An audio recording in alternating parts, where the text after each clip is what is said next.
Pues muchas gracias, encantado de estar aquí, muchísimas gracias y nada, vamos a empezar con el curso. Voy a ver si, bueno, con el curso, con mi pequeña contribución, ¿no?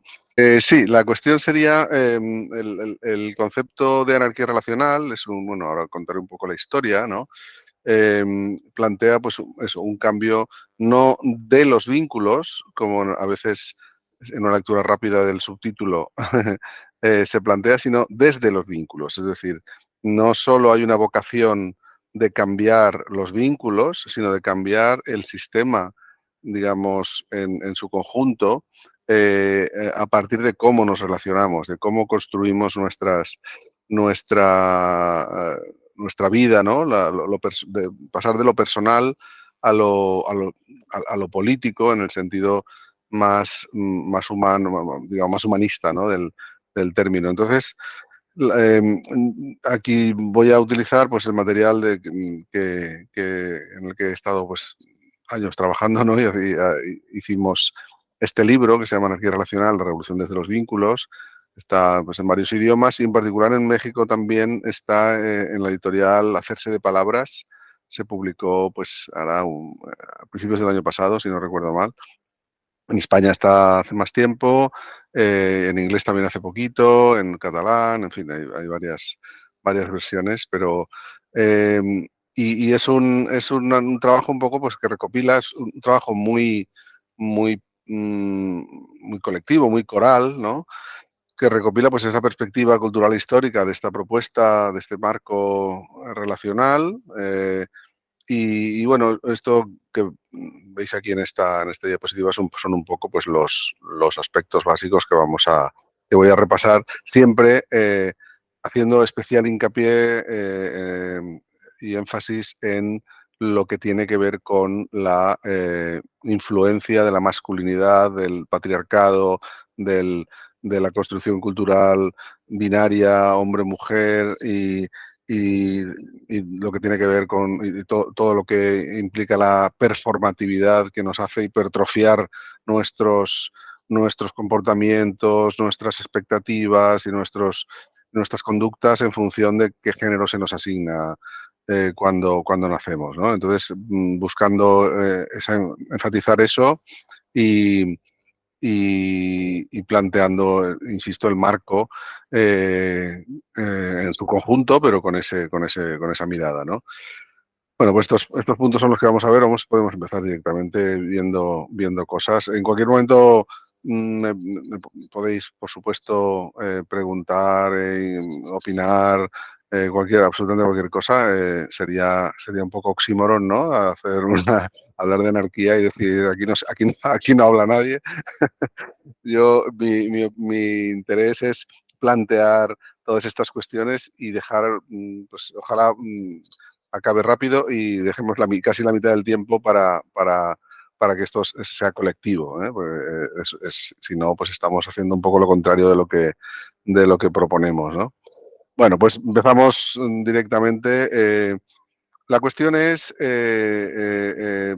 al final, digamos haciendo un spoiler, al final estamos hablando de un tránsito de lo personal a lo político, ¿no? Esto es un eslogan, una frase clásica del feminismo desde los años 70, ¿no? Lo personal es político. Pues de esto se trata, ¿no? De que lo personal, uno de los aspectos claves de lo personal es lo relacional, ¿no? Cómo nos vinculamos unas personas con otras y cómo llegamos a, a expresar, a plantear las prácticas y a plantear los esquemas de vida, ¿no? Con base en esas formas de relacionarnos, ¿no? Entonces, la cuestión nominativa de por qué se habla de anarquía relacional, bueno, pues esto es una propuesta que se hace en un momento dado en el norte de Europa. Ahora hablaré un poco de la historia, ¿no? Pero, pero tiene mucho sentido, porque estamos hablando de una corriente de pensamiento que tiene 200 o 300 años, o más incluso, pero bueno, en el sentido moderno tiene un par de siglos y hay muchísimo pensamiento, muchísima producción, digamos, intelectual, cultural y mucha vivencia, mucha lucha, ¿no? Mucho cuerpo puesto en estas ideas del anarquismo, ¿no? De la anarquía.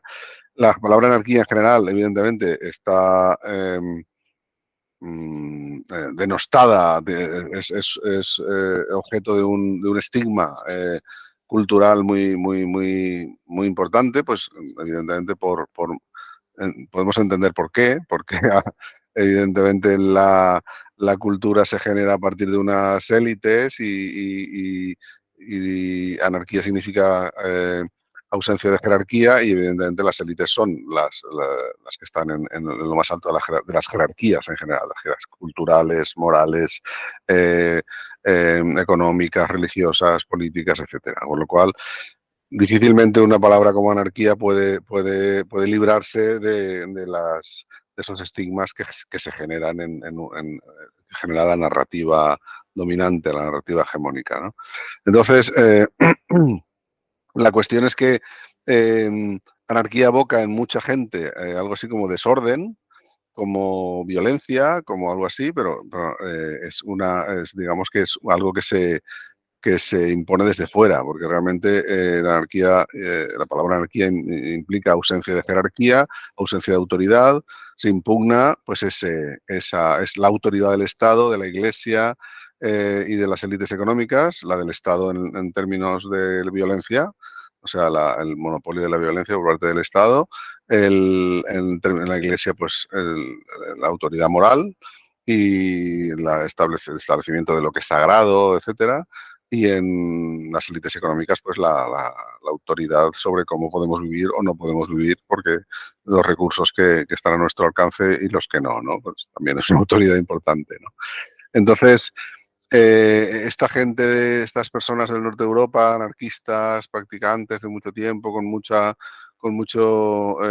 bagaje, y en una parte del mundo pues donde eso, digamos, ha tenido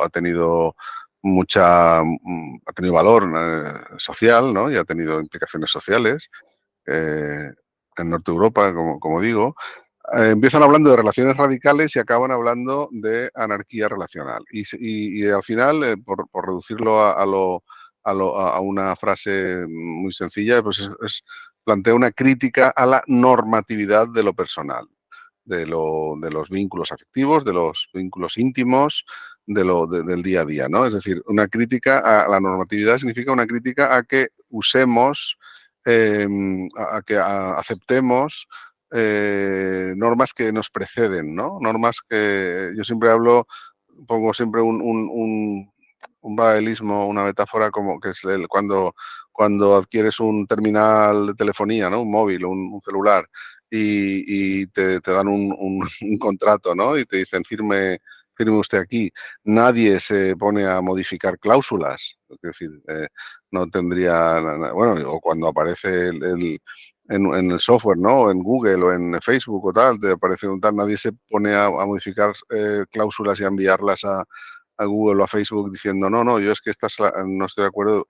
No, son contratos de adhesión, ¿no? Pues esto es algo parecido, ¿no? Son contratos que o lo aceptas o no lo aceptas, ¿no? Y en el caso de la normatividad que nos ocupa, que es la normatividad que tiene que ver con lo social, ni siquiera tienes la opción de no entrar. Es decir, incluso aunque te vayas a una isla desierta o una montaña, a la montaña más alta, la ley y las normas siguen afectándote, normas que tú no has hecho conscientes. No se trata, evidentemente, de cambiar nada porque no estamos a ese nivel de utopía, pero sí al menos de hacer conscientes que esas normas están ahí y no están ahí porque están escritas, sino que están ahí porque, porque nos las hemos encontrado ya hechas, ¿no? Y no necesariamente escritas, pero sí las estamos viendo a nuestro alrededor, es lo que se llama performatividad y estamos haciéndolas nuestras, ¿no? Entonces esa conciencia sería un poco la idea. Evidentemente, este reproche, esta crítica, esta impugnación a la normatividad, si la queremos aterrizar un poco más, se refiere a unos ejes de poder muy claros, ¿no? Que son el primero, el del patriarcado. que enlaza directamente con el motivo del curso, con el tema de la masculinidad. El patriarcado al final es una máquina performativa, un dispositivo performativo, un dispositivo que funciona no en base a normas escritas, como decía antes, sino a cómo se comporta la gente a nuestro alrededor. O sea, cuando crecemos no estudiamos masculinidad ni feminidad. A nosotros se nos asigna un género y empezamos a desarrollar conductas y prácticas asociadas a ese género porque los vemos performar, porque vemos que los hombres performan de una manera y las mujeres performan de otra, o las personas asignadas al género masculino tienen una performance y las personas leídas como mujeres tienen otra, ¿no? Esto es normatividad, esto no es legislación, no hay un real decreto, ¿no? Ni una en la Constitución no aparece cómo tiene que ser un hombre o una mujer, ¿no? Ni en las leyes, ni siquiera en el ámbito municipal, ¿no? No hace falta, porque tenemos ahí otro eje, otro motor, ¿no? Esta máquina, este dispositivo, tiene un motor que es la performatividad, no el boletín oficial del Estado, ¿no? Sino un motor un poco más sutil y más peligroso también en tanto es más sutil. Por tanto, los ejes de poder que impugnaría, por tanto, los primeros, los más evidentes, serían los ejes de poder del patriarcado, que son la familia nuclear heterocéntrica reproductiva, que sería el eje básico del patriarcado, y el sistema monógamo normativo, que sería la fórmula estructural que sostiene ese eje de la familia nuclear heterocéntrica, como decía, ¿no? Entonces, esto es lo que se critica, digamos. Esto es más que se critica, esto es lo que se impugna o se pone bajo la lupa. Esto es lo que se intenta hacer consciente. No se intenta disputar ni diría criticar siquiera las prácticas, las conductas que tenemos las personas en nuestro día a día, ni los sentimientos, por supuesto, ni las emociones, cosas como la afinidad, la entrega, la dedicación, que pone aquí, la confianza, compromiso, emoción, pasión, amor, afecto, todo lo que pongo ahí en la imagen. Todo eso no es objeto de crítica por parte de la anarquía relacional. Es decir, la anarquía relacional no se ha planteado nunca como una cuestión ni de psicología, ni de ayuda eh, a funcionar mejor en términos de pareja o de no pareja, ni de formas de relacionarse con más de una persona o menos de una persona o con ninguna persona o con 100 personas, no, ni se disputa el hecho de que haya personas con las que evidentemente compartas emociones de un tipo o de otro, muchas más emociones, muchas menos, mucha más pasión, no se critica el amor, no hay nada de eso detrás. Ese no es el eje de análisis y de disputa de la anarquía relacional. Sí lo es pues en el poliamor sí que se habla de todo esto, en las no monogamias y en otras formulaciones más digamos, concretas que hay por ahí, ¿no? Aquí no hablamos de eso. Lo que pasa es que sí que es verdad que al final tiene consecuencias en todo esto porque hay un elemento clave que es la autoridad. Y la autoridad sí que se valora, ¿no? Ahora iremos viendo, ¿no? Este marco aparece en Estocolmo en el año 2005. Las primeras crónicas que hemos encontrado, bueno, una investigación que hubo que hacer y tal, pues bueno, lo primero que se identificaron este grupo, este colectivo, identificó fue que hay una jerarquía, que la anarquía impugna, como digo, entre los vínculos románticos y los vínculos de amistad. Y esto es un primer elemento jerárquico que se pone en cuestión. Es decir, la distinción en el sentido de distinción jerárquica, en el sentido de autoridad siempre, entre vínculos que se denominan románticos, o sea, que la sociedad nos ha llevado a, a interpretar como vínculos románticos frente a los que la sociedad nos indica que son de otro tipo, no románticos, ¿no? De amistad, etcétera. Es decir, que se plantea como que el amor o las relaciones consideradas de pareja, románticas, como se quieran llamar, me da lo mismo, no, esto ha ido variando con los años, ¿no? A la gente a lo mejor ya no la llamas mi santa esposa o mi querido esposo tal, sino que ahora pues se dicen mi chica, mi chico, mi churri, cada uno como lo llame. Da igual, no es un problema nominativo, sino de que hay un elemento ahí que se configura como un pedestal de autoridad. Es decir, de repente hay que ascender a ese pedestal. Cuando yo asciendo a ese pedestal, o hay otra persona que me tiene, digamos, en ese nivel eh, de valoración en cuanto a autoridad, vuelvo a repetir, ¿no? Todos los aspectos que he hablado antes de emoción, pasión, etcétera, ahí no estamos hablando de eso, es decir, no estamos hablando de que de repente alguien sufra una enorme cantidad de emoción por alguien, de pasión. Esto no es la idea, no es el problema. El problema es cuando aparece un pedestal desde el cual tú tienes la capacidad de condicionar a otras personas, ¿no? Es decir, y ese pedestal es al que se sube cuando se entra en una dinámica hegemónica de pareja, ¿no? O de amor romántico. También luego hay una caída brusca, evidentemente, igual que hay una complejidad de ascenso, hay unos rituales de ascenso, también luego hay unos rituales de caída y un golpe fuerte al darte con el suelo, etcétera. Bueno, esto sabemos, creo que entendemos perfectamente, hemos vivido seguramente todos y todas estas caídas, estas complejidades en la subida y estos golpes de la caída, ¿no? Pues ese sería un poco lo que se analiza, ¿no? Si realmente este ascenso y estas fronteras que hay entre los tipos de relación que suponen estos ascensos, estas caídas, etcétera, son o no son interesantes, ¿no? Aquí es donde, porque suponen, insisto, unos mecanismos y unos ejes de autoridad.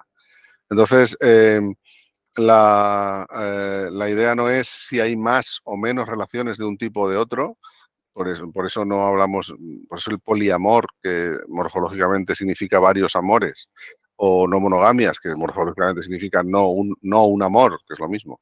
Eh, no son, no están directamente relacionados, aunque veremos que sí que tienen al final, evidentemente, conexiones, pero no estamos hablando de eso, sino estamos hablando de las fronteras entre un tipo de relación y otro.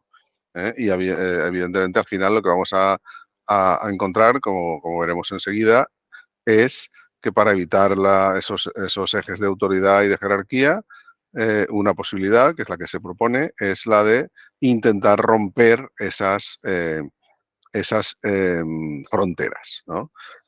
La persona o el colectivo que planteó esto, una de las personas que era como la más importante, se denominaba a sí misma Gender Queer Relationship Hacker, ¿no? Que esto es curioso porque creo que aporta un poco de contexto, ¿no? Se consideraba una hacker o un hacker genderqueer, es decir, no binaria, de las relaciones, ¿no?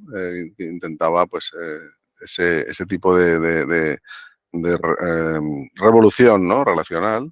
Y uno de los documentos digamos, se plantearon inicialmente fue el manifiesto de la anarquía relacional como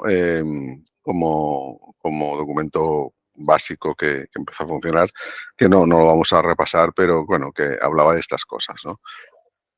Esto fue en el año 2005, desde entonces pues ha habido una serie de colectivos que se han interesado por la anarquía relacional, del mundo académico, desde luego. Los colectivos queer, que es un elemento del que hablaremos un poco más después, toda la teoría queer y qué relación tiene con la anarquía relacional.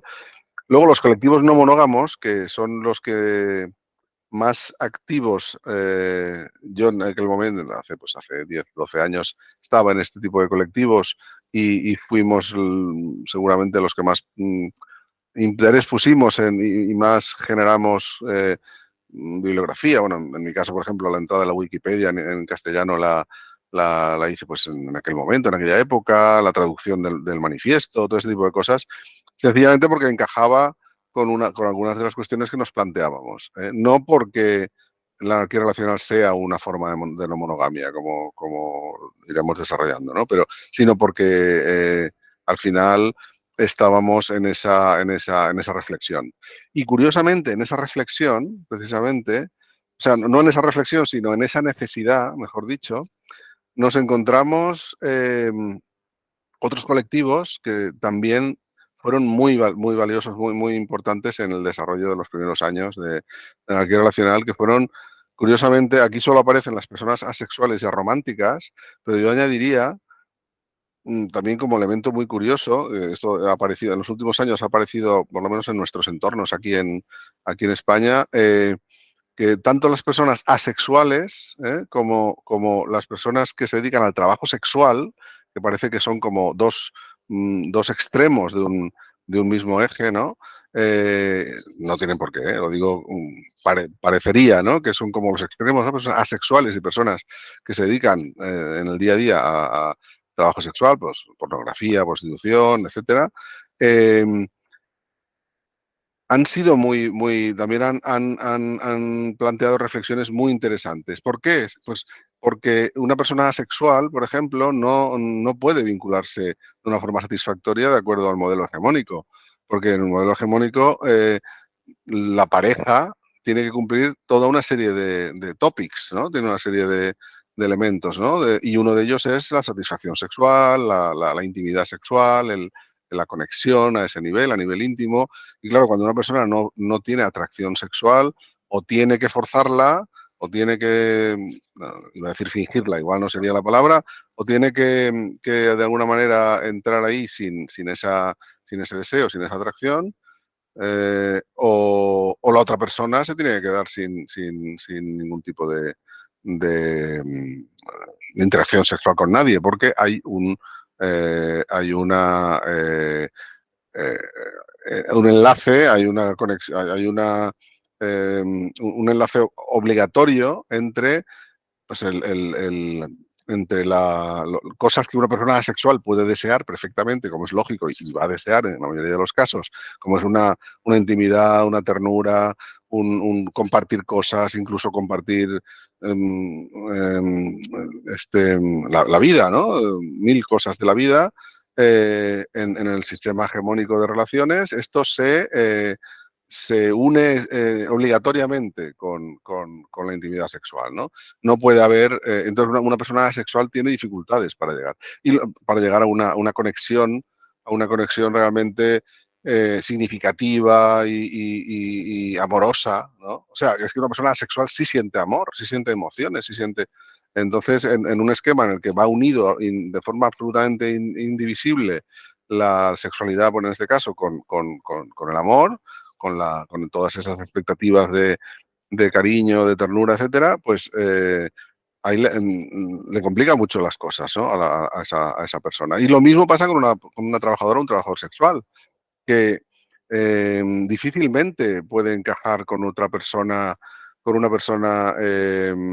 que está en el modelo hegemónico, porque no va a ser fácil esa compatibilizar, ¿no? Ese trabajo, o esa inquietud o esa forma de vivir con cosas que a todo el mundo le pueden interesar, como insisto, la ternura, el amor, etcétera. Entonces, desde esos dos colectivos también ha habido muchos eh, textos muy interesantes, miradas muy interesantes, puntos de vista muy valiosos.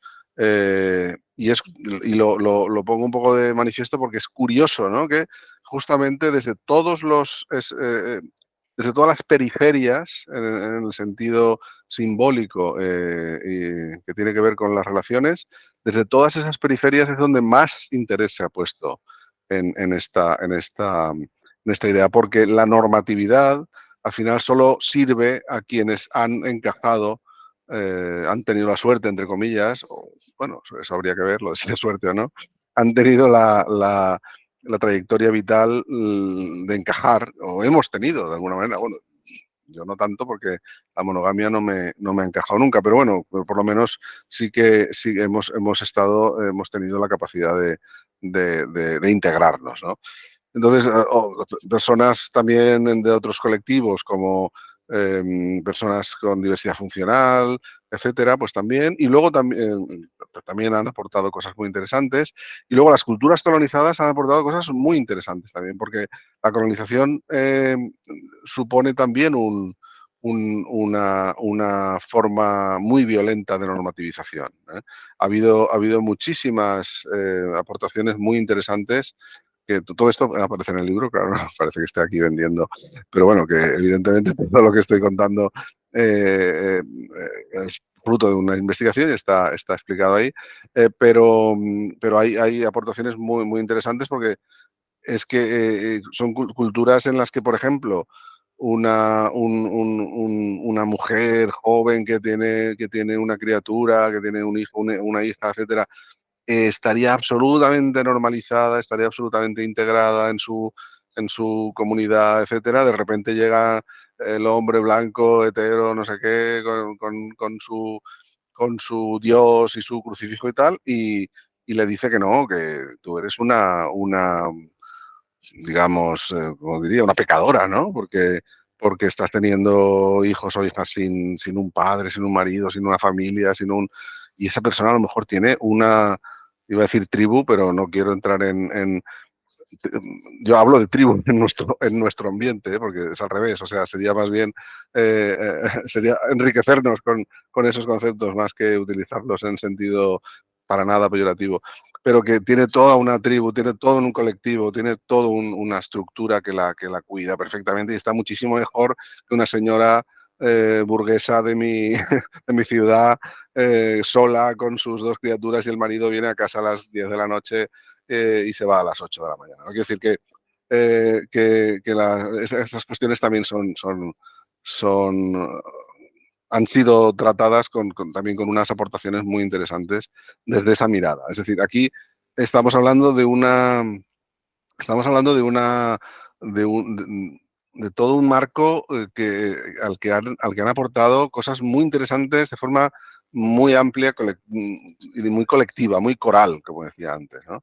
Y esto es lo que le da valor, ¿no? No es una idea tonta de alguien, tonta o maravillosa, no es una idea maravillosa de alguien que a lo mejor es muy listo y muy fantástico y te da, vamos a probar esto. No, aquí hay toda una aportación histórica, por un lado, de pensamiento histórico durante años y de otras miradas, ¿no?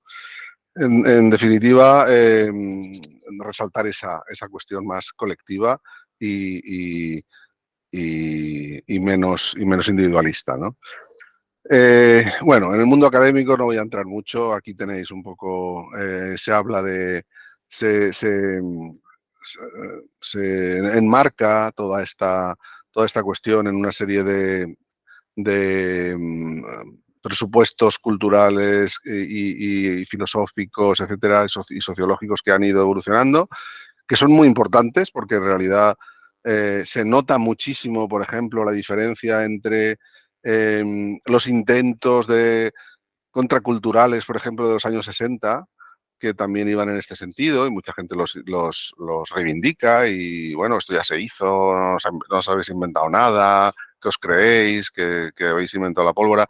No, ni mucho menos, pero desde luego se nota mucho la diferencia de todas estas aportaciones teóricas a lo que pasó entonces. Lo que pasó entonces fue maravilloso para los hombres blancos, heterosexuales, burgueses que se hacían hippies, etcétera. Ese colectivo tuvo muchísimo, muchísimo éxito en ese momento, pero las mujeres, las personas racializadas, mujeres, imaginémonos, construidas culturalmente en los años 50, que en el año 60 y a finales de los 60 se les dice que dormir 2 días seguidos con el mismo hombre es apoyar el sistema, ¿eh? Y que es lo peor que pueden hacer y que son unas mojigatas. Esto es una violencia, debió de ser, y los relatos que llegan hasta ahora son muy claros. O sea, que era una violencia simbólica tremenda y casi física, ¿no? Las personas negras no tuvieron absolutamente o racializadas en general, no tuvieron ninguna participación. Bueno, en fin, que de aquello a lo que se propone ahora debería haber un mundo de diferencia. Si no lo hay, lo estamos haciendo fatal. Es decir, y debería haberlo. Y por eso digo que estos aportes teóricos, aunque suenen al mundo académico, oye, pues también tiene su papel, ¿no? No ponemos o no ponen el cuerpo, ponen solo la pluma, pero también tiene un papel muy importante, ¿no? Y luego hay académicos también que han puesto el cuerpo, desde luego. No es para nada una tontería tampoco eso, ¿no? Bueno, la cuestión es que sí que se ha estudiado y que se ha aportado también desde ahí, ¿no? Sin, sin darle mayor sin darle mayor importancia, pero resaltando pues esa aportación pues desde Foucault hasta Judith Butler, Gay Rubin, etcétera, y todos esos universos teóricos queer, King y otros tipos, ¿no? Que no vamos a entrar, pero que tienen su interés. En concreto, los colectivos queer, o sea, la teoría queer y los colectivos queer, porque yo creo que hay que hablar de las dos desde el punto de vista más teórico y desde el punto de vista más vivencial, han tenido mucho que ver con el desarrollo de la anarquía relacional. La mirada queer lo que hace es cuestionar el esencialismo y las relaciones de poder, como pone en la diapositiva. El esencialismo en el sentido de me da igual lo que seamos, me da igual si somos, evidentemente somos mamíferos, tenemos no sé qué, tenemos una serie de características físicas que nos determinan, evidentemente no podemos volar, etc. Esto digamos, a nadie sensato se le escapa que tenemos un cuerpo y unos condicionantes. Y tenemos unos genitales y tenemos toda una serie de cosas, ¿no? Pero la mirada queer lo que cuestiona es que eso sea que eso no sea más que un condicionante, que eso no sea una identidad, eso no constituya nuestro único universo, ¿no? Que puede que seamos así, pero lo importante, o sea, imaginaos, yo siempre pongo el ejemplo, imaginaos que de repente se descubre que las personas en el Paleolítico nos alimentaba, cuando un bebé nacía yo qué sé, en invierno, lo matábamos para alimentarnos de él, yo qué sé, por una burrada, por decir algo muy bestia, ¿no? Imaginémonos que eso se descubre en un momento dado, ¿no? Eh, pero que no, por ponernos en un caso un poco extremo, ¿no? ¿Eso tendría que hacernos reflexionar sobre las leyes de protección a la infancia? Yo creo que no. O sea, yo creo que eso debería ser absolutamente un conocimiento científico, en fin, eh, como con toda la importancia que puede tener el conocimiento, pero digamos que lo que se cuestiona es que lo que somos tenga un valor más allá del valor del conocimiento en lo que queremos ser. Es decir, poner el foco en lo político, poner el foco no en la esencia, no preocuparnos tanto de qué somos, de nuestra identidad, etcétera, sino de cómo queremos ser y sobre todo de las relaciones de poder que van a aparecer en esa, en esa, en esa en ese tránsito de lo que somos ahora a lo que queremos ser mañana, ¿no? Esa es un poco la idea de cuestionar y rechazar el esencialismo. Es decir, en el caso del género, que es un caso muy paradigmático, porque es el que más se ve, pues se rechaza la idea de que el género es una cuestión innata, esencial, invariable, basada o sea, definida por los genitales, que luego está la dificultad de definir pues eso, los genitales, la expresión hormonal en cada momento del desarrollo, que si el sexo cromosómico, bueno, hay toda una complejidad muy grande ahí, pero eso es muy interesante a nivel científico, pero la propuesta es que no, que eso no nos condicione, que eso nos informe en todo caso, pero no nos condicione o no genere realidad. Eh, Porque además, realmente, socialmente, en diferentes culturas, la feminidad y la masculinidad, por ejemplo, están definidas de forma diferente. Y están definidas de forma diferente, como decía antes, sin unas reglas, sin nada escrito, simplemente por cómo se performa la masculinidad y cómo se performa la feminidad. Y cuestiones como que en algunas culturas, aparte de que se performa de forma distinta, se performan otros géneros, como los dos espíritus, que se habla mucho de ellos, de cosas de ese estilo, ¿no? Y otros formatos, ¿no? En diferentes culturas. La cuestión es que a partir de esas ideas aparece también, o sea, esas ideas abonan la cuestión del no esencialismo tampoco en los vínculos, que es de lo que se habla en anarquía relacional, de que los vínculos sean como queremos que sean y que no nos fiemos de cuando nos dicen que lo natural es la pareja heterosexual reproductiva, digamos, egoísta en un sentido evolutivo, me refiero, en un sentido más, no ético, sino social, etcétera, o sea, que no nos fiemos en el sentido de que pensemos si queremos que sea así o no. Que sea una elección consciente, que nadie tiene por qué dejar de formar una pareja de ese estilo, porque no se trata de cambiar las normas, se trata de que las normas sean conscientes, o sea, de que de los comportamientos, las prácticas sean conscientes, no normativas, ¿no? Sería un poco la idea. Y por eso la teoría queer nos lleva un poco también por aquí. Entonces, en ese sentido, todo eso que he contado hasta ahora sería un poco el contexto histórico al que todas estas aportaciones históricas y culturales son las que nos llevan a esa propuesta. Y esa propuesta, como decía antes, la tomamos, porque yo en aquel momento podría decir que estaba en estas reflexiones de las no monogamias, ¿no? La tomamos porque es un marco interesante que encajaría con, con esa impugnación también que las no monogamias hacen del sistema relacional que se basa en la monogamia como una persona con otra, una única, o sea, digamos, uniones diádicas, ¿no? De una persona con solo otro. Entonces, inicialmente, en estos ambientes culturales en los que se reflexionaba sobre la, la no monogamia, se entiende la anarquía relacional como una versión avanzada, ¿no? Con muchas, con muchas ideas interesantes que nos llevan a mejorar las cuestiones que estábamos manejando en las no monogamias. Por ejemplo, nos llevan a entender que no se trata de números, que no se trata de con cuántas personas te relacionas, sino de cómo te relacionas, porque a lo mejor hoy, este año, no tiene ningún sentido que te estés relacionando con mucha gente. A lo mejor no te relacionas ni siquiera con una persona, estás tú sola, tú solo. Eso no te hace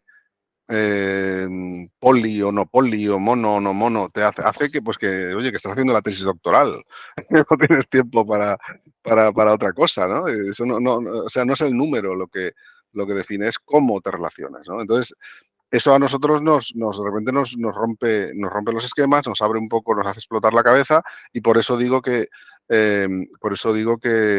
en las monomogamias se entiende inicialmente la anarquía relacional como una versión avanzada, ¿no? Como una aportación, ¿no?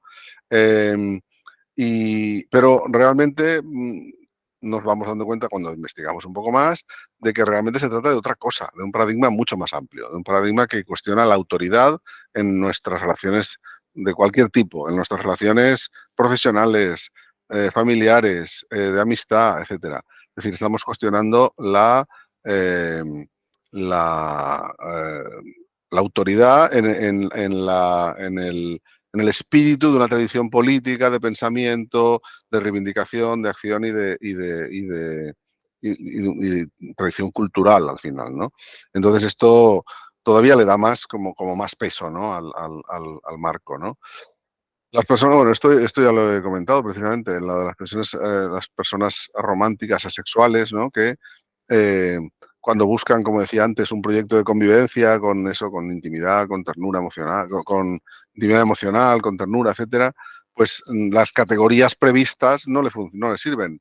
no quiero tener o sea, yo no quiero que seas mi amigo, no quiero que seas mi amante porque no soy asexual, por ejemplo, ¿no? En un caso, poniéndonos en ese caso concreto, no quiero que seas esto, no quiero que seas lo otro, lo que quiero que seas es algo que no está previsto normativamente, ¿no? Y ahí es donde entra la gracia, donde estamos ahí en la cuestión, ¿no? No sigamos el contrato preconcebido, el contrato de adhesión que nos da la compañía de los teléfonos móviles, sino que inventémonos una serie de contratos nuevos, ¿no?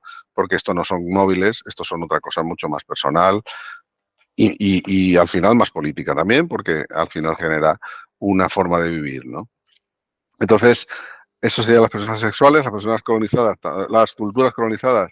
Aquí pongo ejemplos. Kim Tolbert, por ejemplo, es una autora muy interesante en este sentido, que pues habla de modos de vida tradicionales, de cómo hay una cuestión que se llama bueno, la imposición cultural al final, ¿no? Que va, digamos, permeando de una forma terrible que destruye, ¿no? Destruye realidades a base de prejuicios morales, ¿no? Pues esto también lo hemos comentado, ¿no? Y luego cuestiones que sí que hay que recordar que no son anarquía relacional y que habría que dejarlo claro para no confundirnos es, primero, no es una exaltación del individualismo, porque hay una a veces una identificación del anarquismo con individualismo. El anarquismo social no es individualista, es todo lo contrario. El anarquismo social las bases del anarquismo social son la ayuda mutua, cada uno aporta lo que tiene y la expectativa es que reciba lo que necesita, ¿eh? Y eso es el anarquismo social. Eh, Además, la anarquía relacional no define ningún tipo de prácticas, como decía antes, ni mono, ni no mono, ni nada por el estilo. No define ningún tipo de prácticas y todas las prácticas que se quiera entran ahí siempre que no contengan ejes de autoridad, vectores de autoridad. Si no contienen digamos, mecanismos autoritarios, cualquier cosa entraría en el que relacionar. Lo que pasa es que el 99% de lo que hacemos en el sistema monógamo contiene prácticas y conductas autoritarias sin que nos demos cuenta. Y ahí es donde entraría el tema del esencialismo, porque creemos que es lo normal.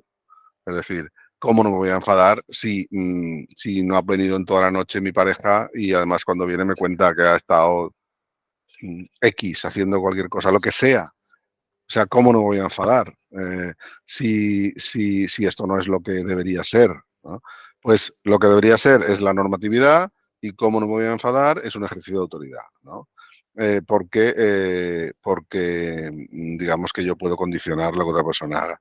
Esto se resuelve o sea, esto evidentemente en la vida cotidiana nos lleva a posibles situaciones sin salida, pero que se resuelven con una cuestión también que es muy clásica en el anarquismo, que es el compromiso. Es decir, la anarquía relacional no, o sea, se basa en el compromiso, pero en el compromiso personal, no en el compromiso, no en un vector de autoridad.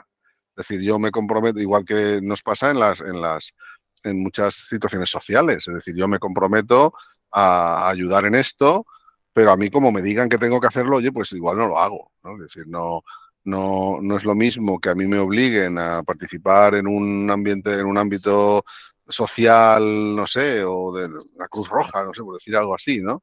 Se llama voluntariado por algo, se llama porque hay un compromiso voluntario, ¿no? Pues esto es un poco lo mismo. Si yo me comprometo voluntariamente a cuidarte de esta manera concreta, oye, pues tendré que hacer honor a mi compromiso hasta que ese compromiso se reevalúe, ¿no? Pero desde luego lo que no entraría, lo que no encajaría, lo que no estaría eh, dentro de este marco sería la idea de que tú me digas lo que tengo que hacer o lo que no, ¿no? Esto sería un poco una forma muy coloquial, ¿no? De explicar la cuestión, ¿no? Por tanto, no se explicitan unas prácticas, pero sí que se define que la autoridad no puede caber en ninguna de ellas, ¿no? Es lo único que se define, ¿no? Y desde Sí, luego, pero sí, Dime, dime. Sí, una pregunta. Están escribiendo por el chat. Sandra pregunta cuál es en relación con esto último que estás comentando, cuál es la distinción entre autoridad y autoritarismo. Ujú. Las dos cosas se quedan rechazadas por igual. Hay una acepción, es verdad, es cierto que hay una acepción de autoridad que se refiere más al respeto, ¿no? Al respeto obtenido de una manera o planteado de una manera que tiene que ver pues, con el conocimiento, con una tradición no, con una trayectoria personal. Es decir, puedes tener un respeto por alguien y considerarlo una autoridad, en lo que se llama una autoridad en la materia, ¿no? Porque es alguien que realmente ha estudiado una cosa.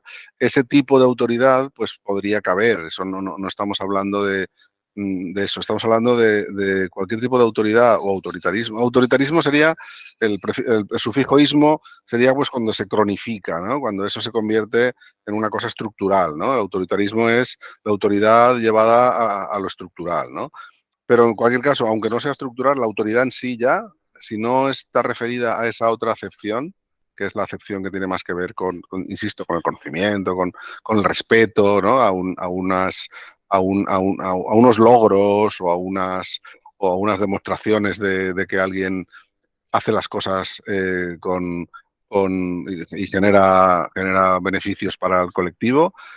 Todo lo que se salga de ahí sería autoridad o autoritarismo, estaría fuera del marco. Sería un poco, no sé si aquí el chat lo puedo ver también, ¿no? Sí. Bueno, Sí. ahora mismo me lo dices tú, porque, Y eh, Rafael, sí. varios comentarios. Rafael, no sé si quieres abrir el micro y comentar lo que habías escrito. Sí, lo que decía es que un ejemplo de una persona asexual y birromántica conocida yo creo que por todos es Hans Christian Andersen. Ahora que podemos ¿Quién? ver, por ejemplo, Hans Christian Andersen, Ah, ujú, el autor de La Sirenita, ujú, sobre todo viendo, por ejemplo, lo que se revela con la publicación de sus diarios, que era una persona que iba a los burdeles a conversar con las prostitutas, pero que sí también estuvo fuertemente involucrado en un sentido romántico, con hombres que de ahí sale, por ejemplo, La Sirenita, con ujú, mujeres también con un gran complejo por su apariencia física y hasta cierto punto también por niños. Lo otro ujú. era que yo creo que una alternativa para referirnos a estas culturas colonizadas que con otras estructuras hablar de que son sociedades que tienen un tejido social. Claro, Más allá de eso se llama tribu, se llama religión, secta, o como ellos le quieran dar en su propia cultura, el punto es que existe un tejido social. claro. Y que más allá incluso que la colonización que se dio sobre todo en el siglo, bueno, desde el 15 al 20, Ujú, eh, también tenemos ahora la experiencia de los autoritarismos, de las dictaduras en el mundo ibérico, claro, desde claro. Franco a la, mm, Sí, en a la pura- Sudamérica, a las claro. dictaduras, a las estructuras también de guerrillas que son fuertes, o bandas criminales que son fuertemente jerarquizadas, o el propio neoliberalismo que nos hace Mm, eh, una sociedad que no existe y solamente existen los individuos y su propia búsqueda de ganancia. Por ujú, ejemplo, la sesión pasada estábamos hablando también de un feminismo que también es muy centrado en el individuo y en cómo sacar ujú, beneficios. Y un ujú. feminismo que no es feminismo, es una retórica feminista para con una lógica neoliberal al fin y al cabo. Sí, sí, sí, sí. Claro, existen muchísimos referentes de autoridad y también tenemos, por suerte, muchos referentes del otro tipo, de lo colectivo, ¿no? Y yo creo que en cualquier país de los que estemos, podemos pensar en un pueblecito de cualquier zona en el que si eliminamos toda la parte moral, de control moral de la religión o de diferentes fuerzas, ¿no?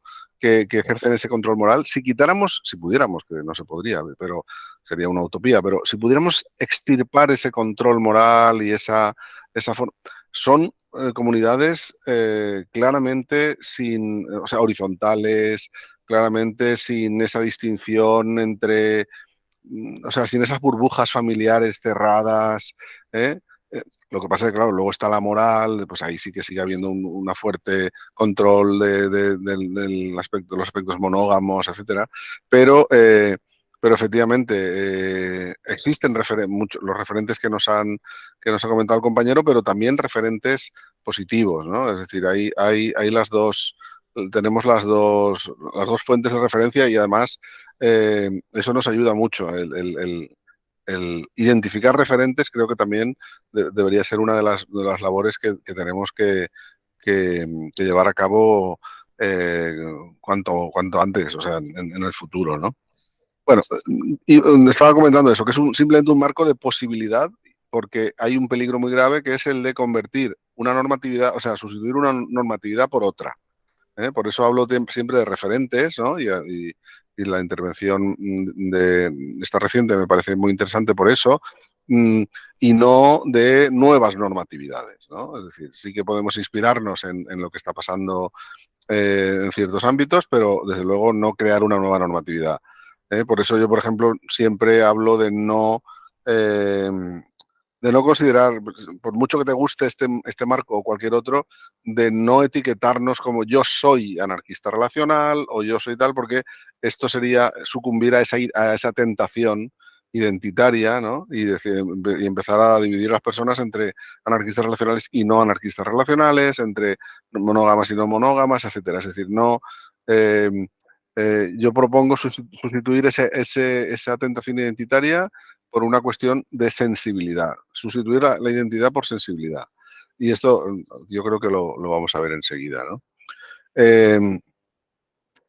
Bueno, por acabar, ¿qué no es el anarquía relacional? Pues no es todo esto que aparece aquí, ¿no? No se enfrenta al amor, a los sentimientos, a las pasiones, a las emociones, no pone, enfrentarse me refiero, no pone en duda, ni analiza, ni tiene nada que decir al respecto. Es decir, todo esto son cosas fantásticas, que no son para nada un problema. El problema es cuando aparece esos vectores de autoridad. Ni la intimidad en cualquiera de sus formas, ni la confianza, es decir, ni el compromiso, ni mucho menos, por supuesto. Es decir, no es una formulación psicologizada para intentar, digamos, salvarnos de las decepciones, de los fracasos, etcétera, a los que lleva el sistema monógamo. Porque el sistema monógamo, entre otras cosas, es un sistema fallido. Porque si fuera un sistema funcional, maravilloso, etcétera, pues no habría nadie reflexionando sobre cómo salir de él, ¿no? Entonces, no se trata de unas recetas para sobrevivir, ¿no? Ante un sistema que evidentemente oprime, sino de un marco alternativo que no sea una normatividad alternativa, sino un marco sobre el que podamos construir nuestras propias formas de relación. Y por eso hay una palabra que propongo como opuesta a la de normatividad, que es la de autogestión. O sea, al final plantea un marco de autogestión relacional, ¿no? Igual que se habla de autogestión en los ámbitos políticos, o sea, en los ámbitos, quiero decir, activistas, ¿no? Pues autogestión relacional, ¿no? Es decir, no caer en la normatividad, sino construir nuestra propia forma de relacionarnos, ¿no? Entonces, bueno, esto es un poco lo mismo, no es una disciplina moralista, bueno, lo que estoy comentando, ¿no? Y sobre todo también la última cuestión de esta diapositiva, no es una fantasía que niegue o una retórica que niegue la fragilidad de las personas y por tanto no es una retórica que haga, que eso pasa mucho en otros ámbitos, vamos, en cuestiones como el poliamor o las monogamias podemos caer en eso. No se trata de decir a la gente que qué mal lo está haciendo por aceptar ciertas cosas. Es decir, no se puede negar que las personas tenemos unos condicionantes y que las personas están sufriendo violencias, tienen una vulnerabilidad inherente a su propia construcción cultural, a nivel individual y a nivel estructural, a nivel colectivo. Es decir, es un marco en el que para nada se culpabiliza, lo digo porque esto es parte de la cultura más moderna de la psicología positiva esta, ¿no?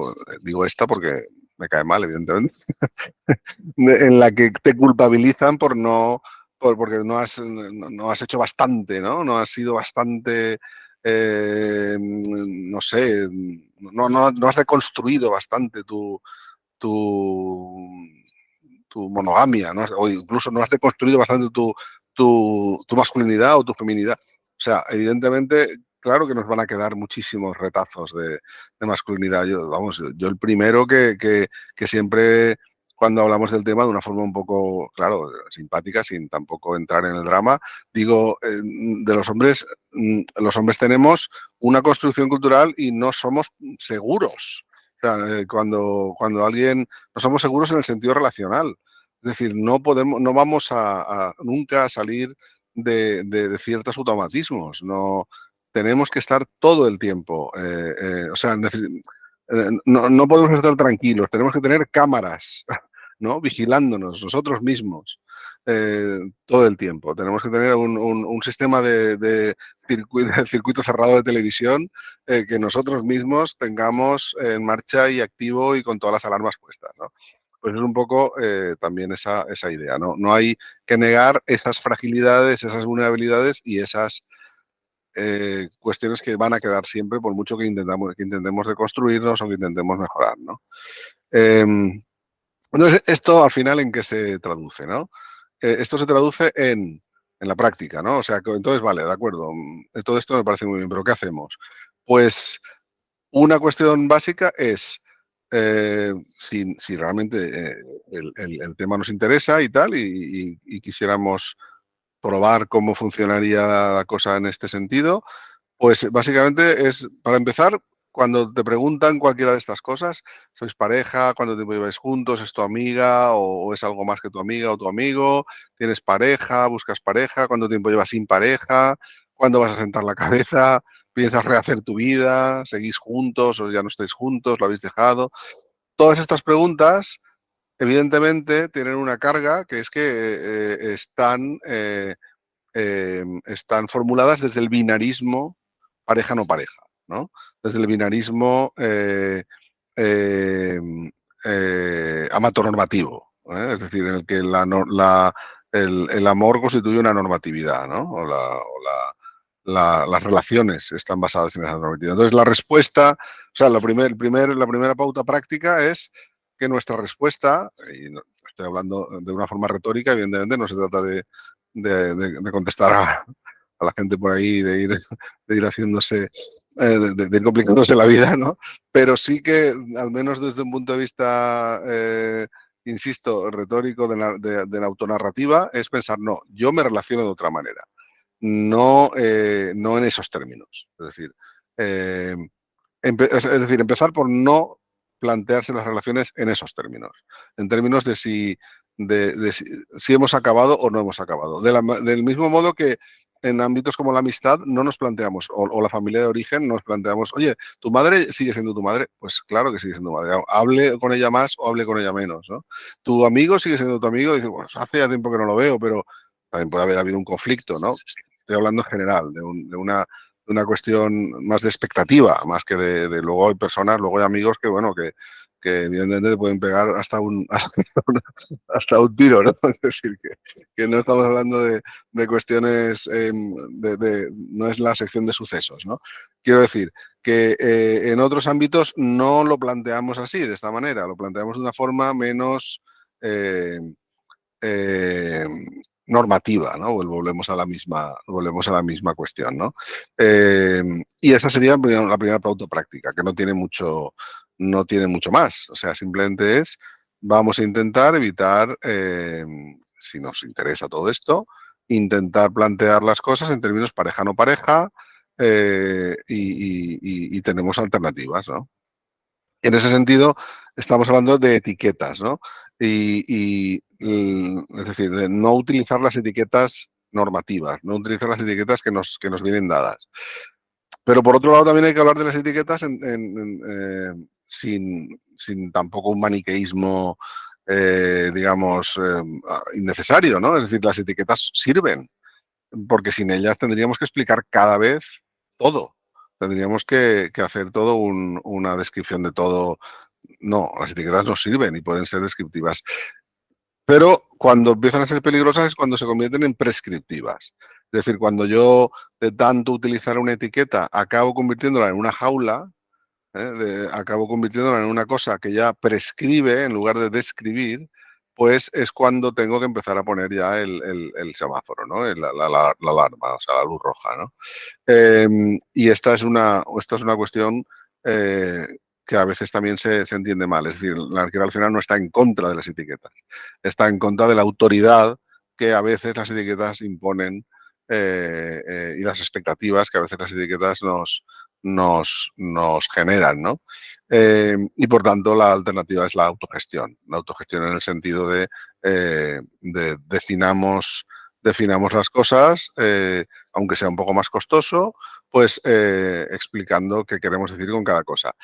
Hay un ejemplo muy claro, es decir, yo durante muchos años he estado en esta visión de las no monogamias y tal, con la idea por ejemplo, de tener mucho cuidado cuando dices te quiero, o cuando dices una expresión de cariño, o cuando coges a alguien de la mano, etcétera, ¿no? Ahora tenemos una conciencia mucho más clara de que tú puedes coger a alguien de la mano o puedes decirle a alguien te quiero, y existe la posibilidad de comunicarse y de que quede claro de que eso no significa que, digamos, voy a cenar con tus padres en Navidad. Es decir, porque eso es lo que significa en términos normativos, ¿eh? Es decir, la normatividad hegemónica dice que cuando le dices, es más, cuando tienes sexo 3 veces seguidos con una persona, a la cuarta tal le dices te quiero y a la quinta no sé qué, la escalera mecánica, que lo pasaré muy rápido porque no vamos a tener tanto tiempo, pero básicamente la escalera mecánica de las relaciones, eh, digamos, eso implica X más 1, X más 2, y de ahí ya no te puedes salir, ¿no? Pues eso sería lo que las etiquetas, a lo que las etiquetas nos pueden llevar y a lo que queremos, de lo que queremos escapar un poco, ¿no? Vale. Perdona, Juan. De hecho, sí, perdón. La siguiente diapositiva es Sandra Villanueva, ha levantado la mano. Sí. Ah, no lo veo. Sí, vale. Sí, no te preocupes. Gracias, buenos días. Mi pregunta es sobre cómo, bueno, me parece muy interesante que no sea como reproducir este esquema que puede ser como muy opresivo, ¿no? Sí, como de solo hay esta manera de hacer y de ser, ¿no? Entonces, eso me gusta mucho porque creo que en la formación propia y yo trabajo con crianza, entonces cuando estás también a cargo quizá de la crianza, pues estaría bueno esta reflexión ética de en la manera en la que te relaciones, sea tradicional o sea, bueno, no sé si tradicional, pero sea monogámica o no, que qué estructuras entran en juego, qué tipo de relaciones, qué valores, qué vamos a cuidar en el otro y en uno mismo. O sea, creo que eso es algo conciliable en cualquier crianza, porque como bien dices, hay estudios que dicen que, como Jorge Barudi en Chile, que una capacidad parental es tener red de apoyo. Claro. ¿No? Y en tu red de apoyo puede haber personas solteras, casadas, ¿no? O sea, con diferentes modos de relacionarse y van a ser referentes para los niños, ¿no? Entonces, puedo elegir relacionarme como mis padres o como mi tía que viva feliz, ¿no? Sin otro tipo de relación. Entonces, no sé si hay estudios sobre crianza en específico que aporte a esta reflexión de anarquía relacional. Lo voy a decir porque tenemos algunos casos de SECOFAM, que son padres separados, y les causa muchísimo trabajo ahorita que estamos en masculinidades, pero también a las mujeres, de que la pareja se separa, pero no se separa el vínculo con los hijos. Y muchas veces no podemos trascender lo de el término de alienación parental, porque como que no hay esa resolución del conflicto de parejas y de aceptar que quizá no quiere estar o que quizá quiere estar en otro lado, pero que igual tiene derecho a crear una relación con su hijo y que su hijo o hija tiene relación a su padre, ¿no? Tiene derecho a la relación con su padre. Entonces eso me ocupa en este momento como de una manera muy práctica. Gracias. Sí, bueno, yo los estudios que conozco son sobre todo los de Elizabeth, ahora se me ha olvidado el apellido, pero que precisamente ha prologado en la versión del libro en inglés, Elizabeth Brake, y son estudios más sobre familias poliamorosas, pero bueno, al nivel al que los ha publicado, en principio serían válidos, ¿no? Y son positivos, o sea, en principio, además es que tampoco hace falta ir a modelos de este estilo, es que podemos remontarnos, como he dicho, a una comunidad rural cualquiera, de cualquier parte de... Si quitamos esa fuerte cuestión moral que invade esas comunidades, y el tema, pues, del cotilleo, de las envidias, de las maledicencias, de las críticas y el control, porque al final todo eso es control moral. Si quitamos todo el control moral, en esas comunidades las criaturas se crían con unos referentes maravillosos, con un apoyo, o sea, que ya quisieran muchas familias burguesas del supuesto primer mundo rico y riquísimo. O sea, ni siquiera hace falta irse a estudios centrados en comunidades concretas. No, no, es que tenemos muchísima evidencia de que eso funciona muy bien. Había otra mano, ¿no, Elizabeth? Sí, Elizabeth, efectivamente, Elizabeth Nieto.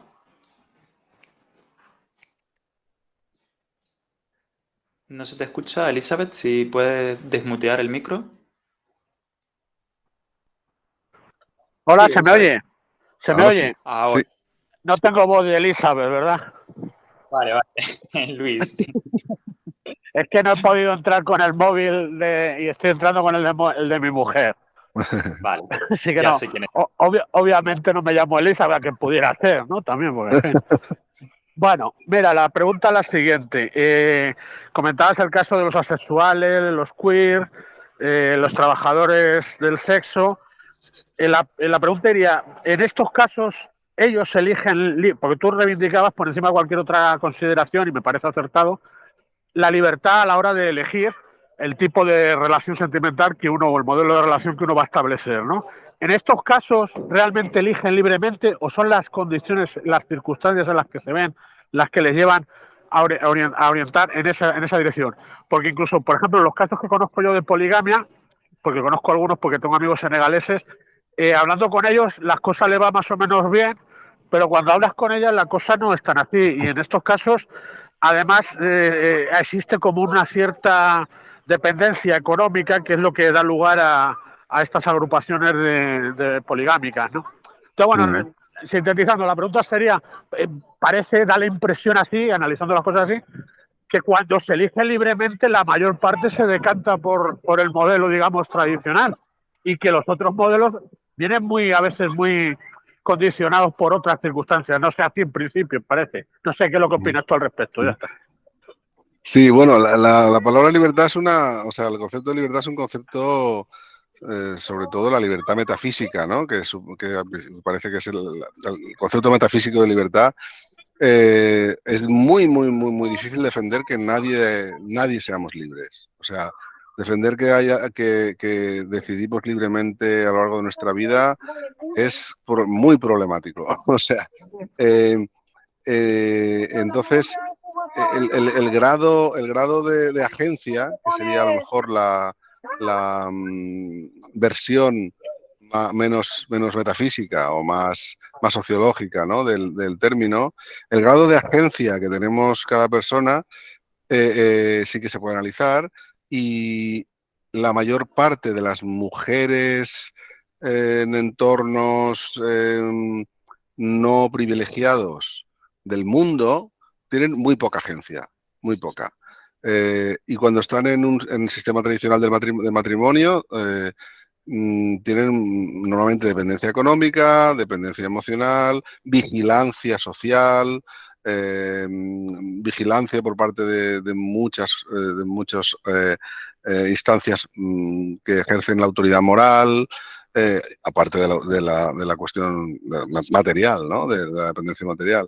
Es decir, pensar que el matrimonio burgués occidental, supuestamente civilizado y tal, es libre, es muy problemático, o sea, es muy complicado, sobre todo para las mujeres, ¿no?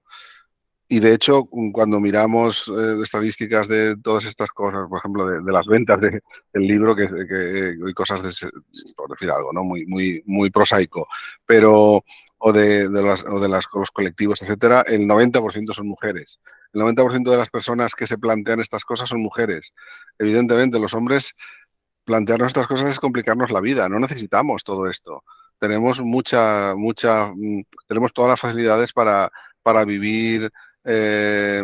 Si no somos, o sea, que si nos planteamos todo esto es por pura consciencia, por puro deseo de no vivir en la absoluta inconsciencia, automatismo.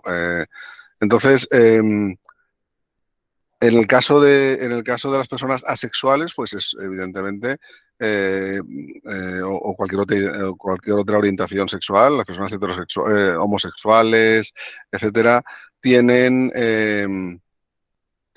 una problemática. Las personas que se dedican a trabajos muy estigmatizados, como podría ser pues trabajos de limpieza, de cuidados, de personas que están, por ejemplo, aquí pasa mucho, en España pasa mucho que mujeres inmigrantes están cuidando a ancianos y ancianas y tienen 4 horas diarias a la semana libres. O sea, 4 horas libres a la semana. Eso es un trabajo. Ahí se puede hablar de libertad. Quiero decir que efectivamente un poco medimos por nuestro rasero. Y, por ejemplo, cuando hablamos de poligamia y decimos, no, poliamor es una cosa y poligamia es otra, cuidado. Es tremendamente racista esa idea de plantear como que la poligamia es una cosa distinta del poliamor.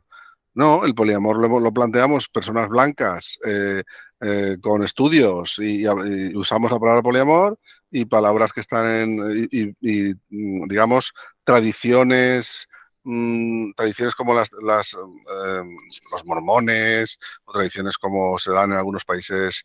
Los mormones son blancos, son cristianos, y tienen una poligamia tradicional. En el mundo islámico hay una poligamia tradicional. Claro, está absolutamente mediada por el machismo, por el patriarcado, pero no confundamos el patriarcado con otras cosas. Nosotros, o sea, es libre una mujer que lleva una minifalda. Puede elegir entre llevar una minifalda cortita y estar depilada y tener y maquillada, etcétera. Puede elegirlo, pues según cómo definamos la palabra elegir. Puede elegirlo y si no lo elige, pues será considerado tendrá una consideración, un capital simbólico, un capital social, y si lo hace otro. En definitiva, en función del entorno cultural, social y de todos los capitales que aparecen ahí, que es, bueno, los capitales, eso es es muy interesante como herramienta, ¿no? De hablar de capital social, capital simbólico, capital erótico, capital, digamos, cultural, etcétera. Nos podríamos meter en una serie de dinámicas muy de considerarnos superiores unas culturas a otras, unas ideas a otras. Por eso digo que es muy complicado plantear esas distinciones desde el punto de vista de la jerarquía, ¿no? De la jerarquía ética, ¿no? Y por eso digo yo siempre que al final hay una componente estética tan fuerte como la ética en cualquiera de de estos análisis, ¿no? Pero bueno, en fin, podríamos estar días, ¿no? hablando de todo esto, ¿no? En De acuerdo, definitiva, bueno, sí. Dime. Pues sí, Patricia también había levantado la mano, porque Muy no bien. sé si la... No, pero... Sí. Sí. Patricia, sí. No se te escucha ahora. Sí. Mirá, las mujeres nos estamos negando y las mujeres de más bajos recursos se están negando a hacer lo que los hombres quieren. Así que es una cuestión muy política, muy de difusión del feminismo hasta donde no parece que pueda llegar, porque no parece que pueda llegar a personas de bajos recursos, de baja educación, pero está llegando y nos estamos negando a hacer lo que los tipos quieren. Entonces, cuidado, que no es tanto por no vivir en la inconsciencia de sus privilegios, sino porque se les opone una resistencia activa. Y quería preguntarte si el cotilleo y la moral y todas las cosas que tú dices que hay que habría que extirpar de las poblaciones pequeñas, no son maneras de relación, maneras jerárquicas de relación, donde una persona tiene un mando y además se lo confieren.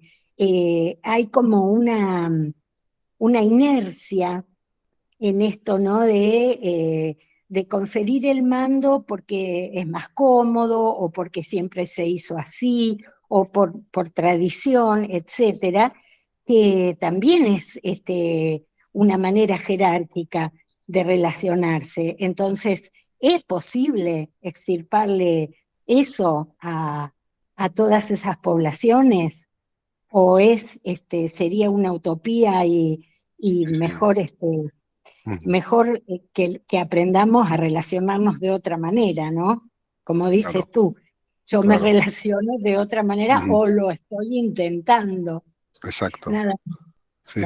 Sí. Yo no lo planteo como una posibilidad, lo planteo como una herramienta de análisis. Si le quitamos esa parte a esas comunidades o a esas formas de vida, si le pudiéramos quitar analíticamente esa parte, tendríamos un referente muy bueno para plantear para entender la anarquía relacional. O sea, un colectivo anarquista relacional se parece mucho a una comunidad rural, excepto por la parte de la normatividad y de la jerarquía, que son las dos cuestiones. Es decir, la vigilancia, la autovigilancia, ¿no? Hay una escritora filipina que que utilizó una metáfora muy interesante. Dice que allí, supongo que en otros sitios del mundo, los cangrejos en las pescaderías o tal, o en las tiendas, los cangrejos están en cubos y no cierran esos cubos, aunque los cangrejos pueden trepar perfectamente y salir del cubo, pero no se dejan unos a otros. Es decir, cuando un cangrejo intenta salir, los demás se agarran y entonces no salen. No necesitan tapar los cubos porque los cangrejos se impiden la salida, ¿no? Es como una metáfora de la vigilancia que ejercemos unos sobre otros.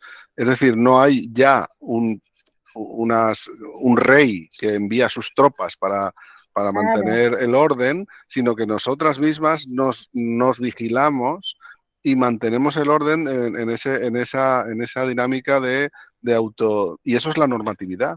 O sea, ¿y qué aplicamos en esa vigilancia? ¿Cuáles son, qué tabúes, qué críticas hacemos, ¿no? Pues fíjate que a esa mujer la han visitado tres hombres esta semana, ¿no? Esa es la crítica. Sin embargo, a un hombre, fíjate, ese hombre ha visitado a 3 mujeres, un campeón. Ella es una perversa y él es un campeón, ¿no? Es decir, que son normas patriarcales que están, o sea, la masculinidad hegemónica en este sentido, que sería un poco el final de lo que planteaba, o sea, mi idea era plantear el contexto y luego al final hablar de esto, ¿no? Pero viene al caso y me parece muy interesante. Esas normas de autovigilancia están basadas en la normatividad y la masculinidad hegemónica es el ejemplo claro del vértice que está por encima de todo lo demás en esa normatividad heteropatriarcal, monógamo, reproductiva, ¿no? Por meter todo junto, ¿no? Ahí está la masculinidad hegemónica como punta de la pirámide, ¿no? Está, digamos, definiendo todas esas formas de vigilancia y todas esas normativas, y que es lo que se plantea es convertir esa normatividad en autogestión.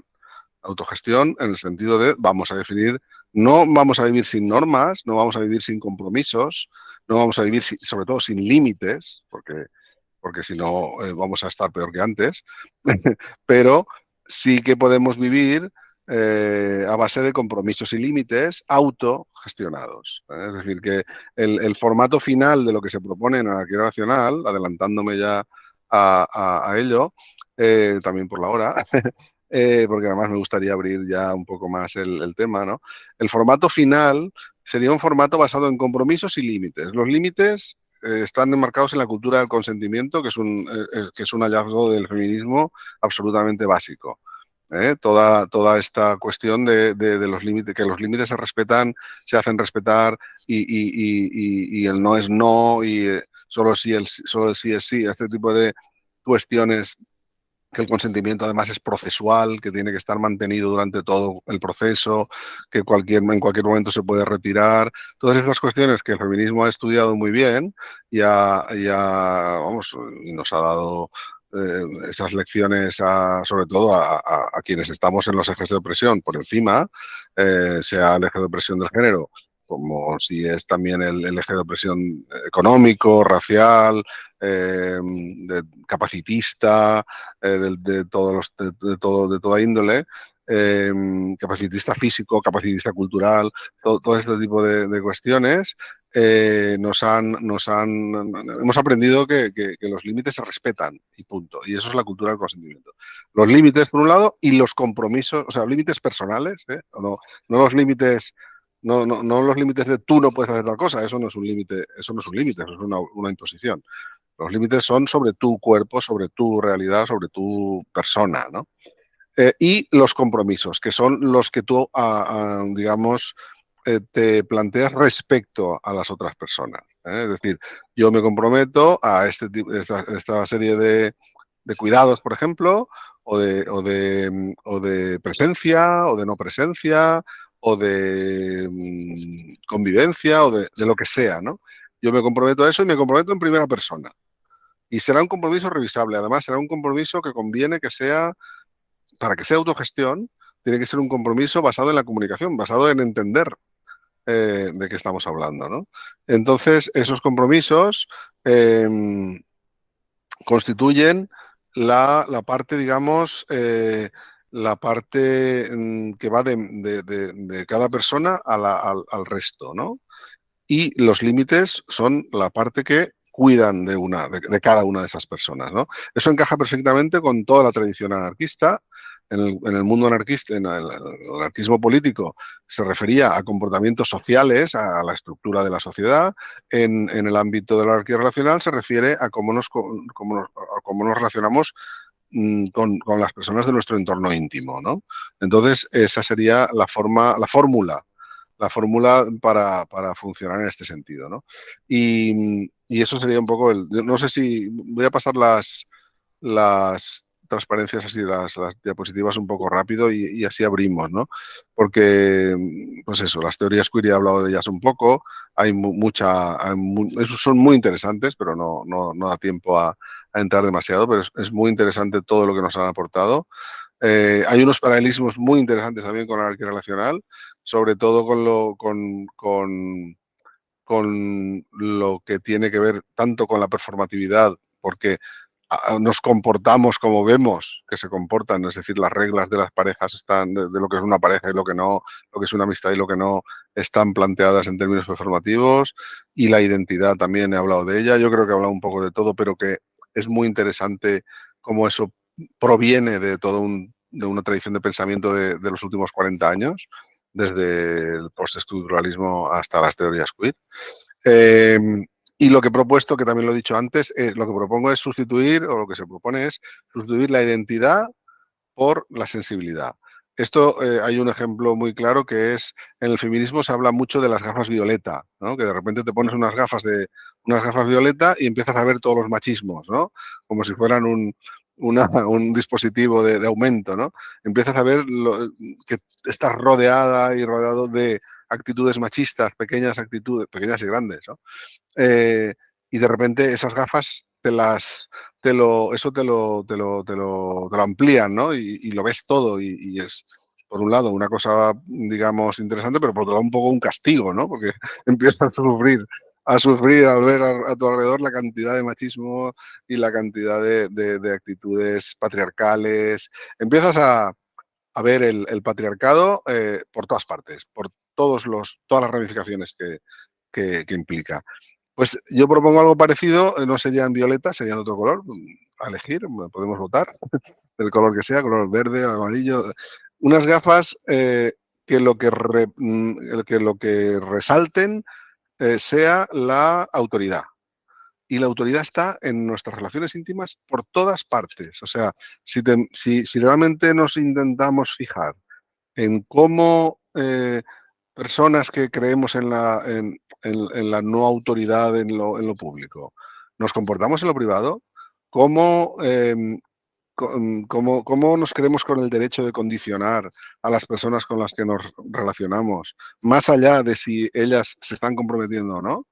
Es decir, directamente, sin más, o sea, por defecto, por omisión, yo tengo derecho a no estar de acuerdo con que tú hagas esto y esto. Eso es autoridad. Cuando te pones esas gafas y empiezas a ver todas esas formas de autoridad, es cuando, digamos, estás, entrando más en el... O sea, no es una cuestión identitaria, no es una cuestión de soy anarquista relacional, sino es una cuestión de tengo estas gafas y por tanto esta sensibilidad, ¿no? Estas gafas, también muy importante, hay que ponérselas encima de las otras, ¿eh? Las violetas no hay que quitárselas, porque claro, estamos hablando del principal eje de opresión que tiene que ver con las relaciones. Decía, no recuerdo ahora quién, una autora muy, no sé si Simone de Beauvoir seguramente, no estoy seguro, que sí, era Simone de Beauvoir, que decía que el eje de opresión del género era muy especial porque era el único en el que oprimidos y opresores establecían una relación, oprimidos y opresoras, o sea, oprimidas y opresores establecían una relación afectiva, ¿no? Esto hace ese eje muy especial, ¿no? Muy, yo diría muy dramático, ¿no? Entonces, por eso hablaría mucho, por eso enfatizaría mucho la necesidad de que primero vayan las gafas violeta y luego las otras, ¿no? Las de la autoridad. Y ahí estaría un poco, ahí entraría, y ya para poder abrir la cosa, entraría en la última, voy a ir ya directo a la última, bueno, aquí hay una cartografía de cómo nos podemos relacionar, ¿no? La cultura anarquista en la isla que relacional, pero bueno, esto es un poco bueno, luego como pasaremos el fichero pues podréis un poco, pero bueno, hay un montón de posibilidades de relación, ¿no? Pero no, quería ir un poco al final a lo que es que hay pues un montón de posibilidades y de ideas, pero la última, sería esta, ¿no? Sería el cómo se plasma todo esto, si soy una mujer o si soy un hombre cis heterosexual, ¿no? O podríamos decir si soy un hombre cis heterosexual o si soy otra cosa, para no para digamos, ampliar más el espectro, ¿no? Es decir, si no soy esto último o si soy esto último. Entonces, en este sentido, digamos que la cuestión es que la cuestión es que esta opresión es diferente. Simone de Beauvoir decía lo que acabo de comentar, ¿no? Y por tanto, la perspectiva de género es básica a la hora de sustituir una normatividad, una estructura, por algo que no es normativo y por tanto no hay estructura. Y ahí hay una cuestión importante. Cuando quitamos la estructura, aunque la estructura sea autoritaria, sea cosificadora, tenga una serie de características bastante, o sea, de control, de inferiorización, de poder, o sea, de poder patriarcal, de opresión. Aunque la estructura tenga todas esas características, si la quitas, aún corres más riesgo. O sea que lo digo como crítica, es decir, estamos hablando de eliminar la estructura, vale, pero eliminando la estructura, al menos la estructura tiene unos límites, ¿eh? Es decir, al menos hay unas leyes y unas normas que van permeando, ¿no? Que van visibilizándose, etcétera, y que ponen ciertos límites, aunque estén dentro de toda esa complejidad, ¿no? O sea, complejidad en negativo. Entonces, cuando eliminamos la estructura, corremos un riesgo. Entonces, cuando eliminamos la estructura, hay que utilizar de una forma muy, muy estricta lo que os decía antes de la sensibilidad y de esas cámaras. Es decir, serán autogestionadas, será una vigilancia autogestionada y consciente, con comunicación, con compromisos, con límites, pero tiene que ser muy... pero tiene que estar presente, tiene que haber esa vigilancia, esa autovigilancia, esa vigilancia autogestionada, porque no estamos sobre la nada, estamos construyendo o deconstruyendo una estructura basándonos en personas que nos hemos socializado de una forma ya, digamos, existente. Y por tanto, hay que tener mucho cuidado con los automatismos con los que nos vamos a encontrar, ¿eh? Es decir, por tanto, por acabar un poco con esta idea, la masculinidad hegemónica, que es una masculinidad que no está preparada para la deconstrucción, es decir, no está preparada para entender. Es decir, hay una incomprensión muy, muy, o sea, brutal por parte de los hombres de todas esas sensaciones, de todas esas realidades de opresión que se están dando sobre las mujeres. Es decir, los hombres en general nos cuesta mucho darnos cuenta de que de esa opresión y reaccionamos a la defensiva con mensajes como lo del not all men que conocemos, ¿no? De no todos somos iguales, ojo, yo no estoy ahí, o con mensajes paternalistas, el conocido mansplaining, ¿no? El mansplaining de, pues no, porque no somos así. O incluso caricaturizando, ¿no? O sea, con sarcasmo, ¿no? Ante situaciones que son claramente de violencia machista, de opresión machista, etcétera. Es decir, que eso va a salir de forma automática. Si nos hemos cargado la estructura, hay que ser especialmente vigilantes. Es decir, en definitiva, es un mensaje un mensaje de que todo esto es muy interesante, es una esperanza. O sea, cambiar esas burbujas familiares que al final son la base del patriarcado y cambiarlas por una forma de relacionarnos más colectiva, más de apoyo, más de ayuda mutua, más de, por ejemplo, de crianza también, como decíamos antes, de crianza más colectiva, de convivencia también más colectiva, de apoyo. Todo eso es una esperanza muy grande, pero hay que ser consciente de que estamos desmontando una estructura que al menos pone unos límites, ¿no? Y que el patriarcado está metido dentro de nosotros, sobre todo dentro de, bueno, de hombres y mujeres, pero más peligrosamente dentro de los hombres, con un mayor potencial de peligrosidad, y por tanto un mensaje de esperanza por un lado, pero también de mucha cautela, porque no estamos cambiando, igual que antes hablábamos de las dictaduras que hemos vivido aquí en España, hemos vivido al otro lado del Atlántico, del mismo modo que cuando se acaba una dictadura, los jueces, los policías, sus funcionarios, los periodistas siguen siendo los que había antes, siguen siendo los que estaban al servicio de la dictadura. Pues cuando cambiemos la estructura del patriarcado a nivel relacional, si vamos cambiándola, los hombres seguiremos siendo los mismos de antes. O sea, seguiremos estando, nos habrán, aunque tengamos otro contexto y seamos más conscientes, etcétera, tenemos que mantener esa vigilancia muy seriamente, porque seremos los mismos. O sea, yo hoy me relaciono de otra manera, pero soy el mismo que hace 10 años me relacionaba, bueno, 20 años ya, me relacionaba en una pareja estándar y tal, que muy maravillosa y muy tal, pero con mis automatismos machistas, ¿no? Y así abrimos, yo creo ya, ¿no?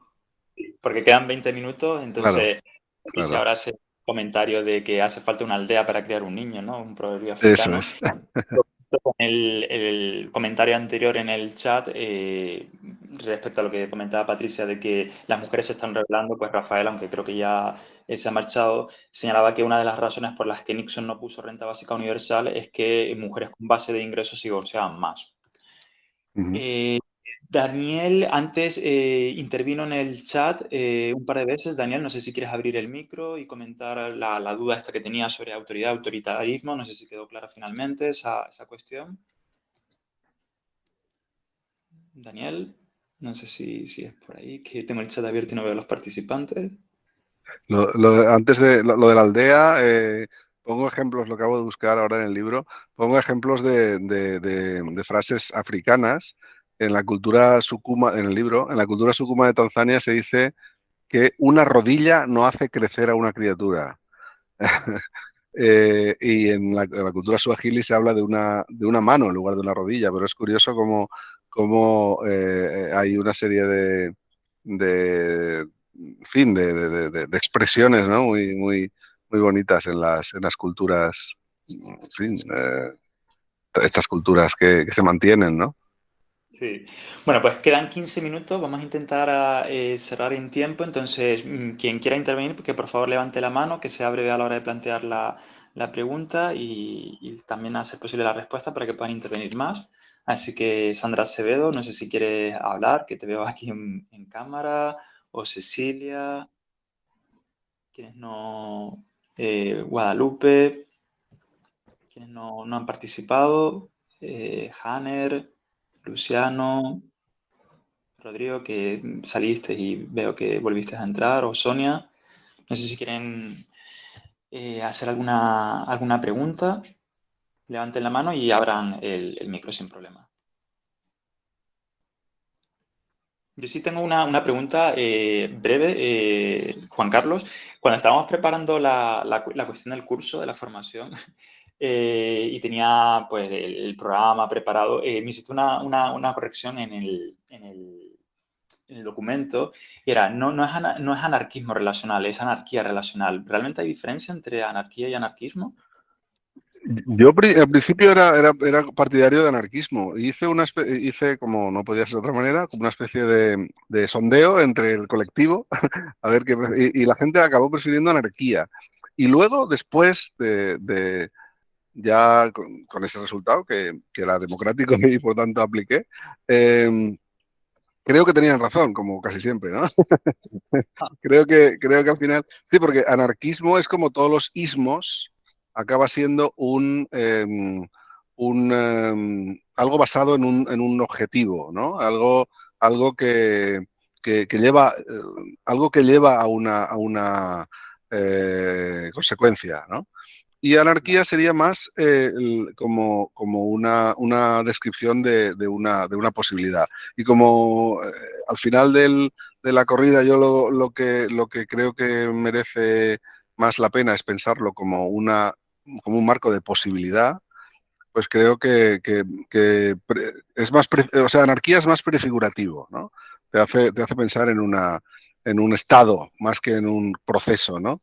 Y las relaciones vistas como proceso son muy neoliberales, ¿no? ¿Eh? Y vistas como como un estar, ¿eh? En castellano tenemos la suerte de tener estar y ser, ¿no? Y eso nos da mucha capacidad simbólica que en otros sitios no tienen, ¿no? Pues, pues el ser es más identitario y el estar es más de goce casi, ¿no?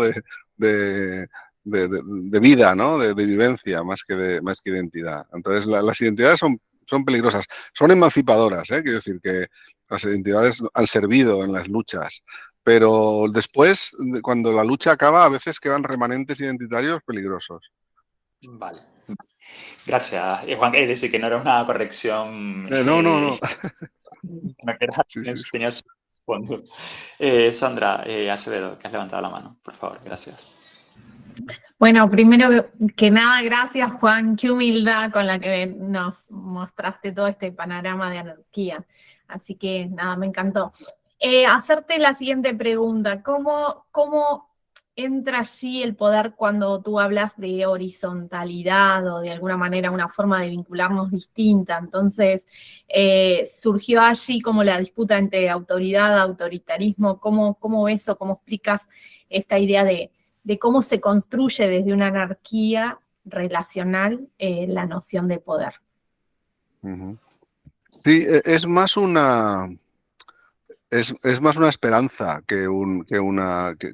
o sea, no puedo aportar más que la esperanza de que efectivamente si empezamos a relacionarnos a un nivel más íntimo, de una manera más parecida a cómo nos gustaría, que ahí iría la pregunta un poco, ¿no? A cómo nos gustaría que fuera el mundo o la sociedad, porque está claro que la otra forma no ha funcionado de momento, ¿no?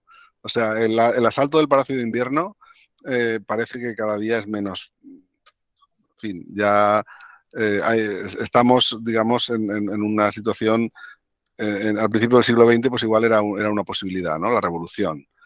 Hoy en día, no sé si soy demasiado pesimista, pero no lo veo ya.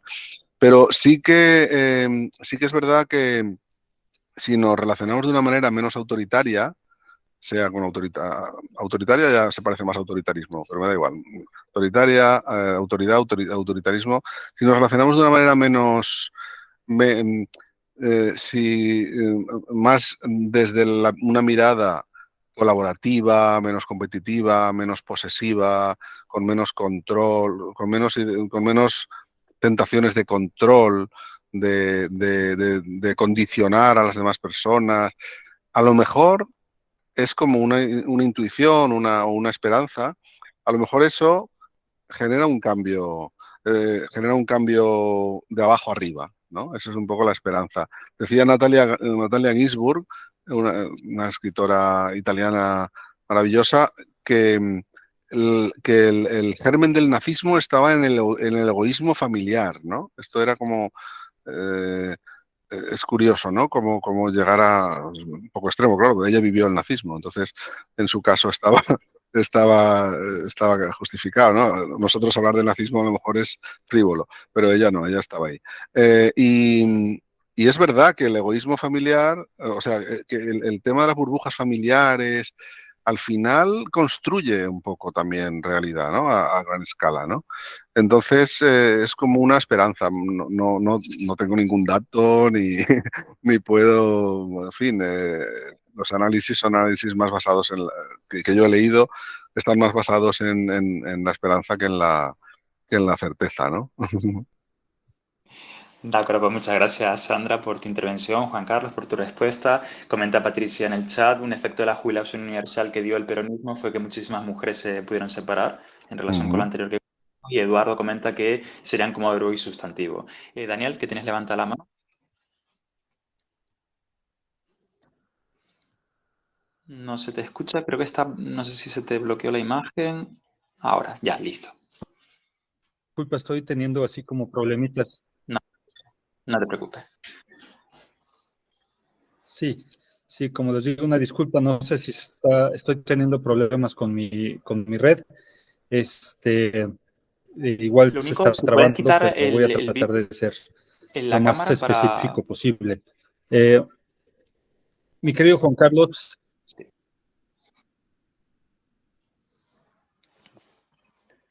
No se oye bien. Si quita, sí, sí, ahora mejor. Sí.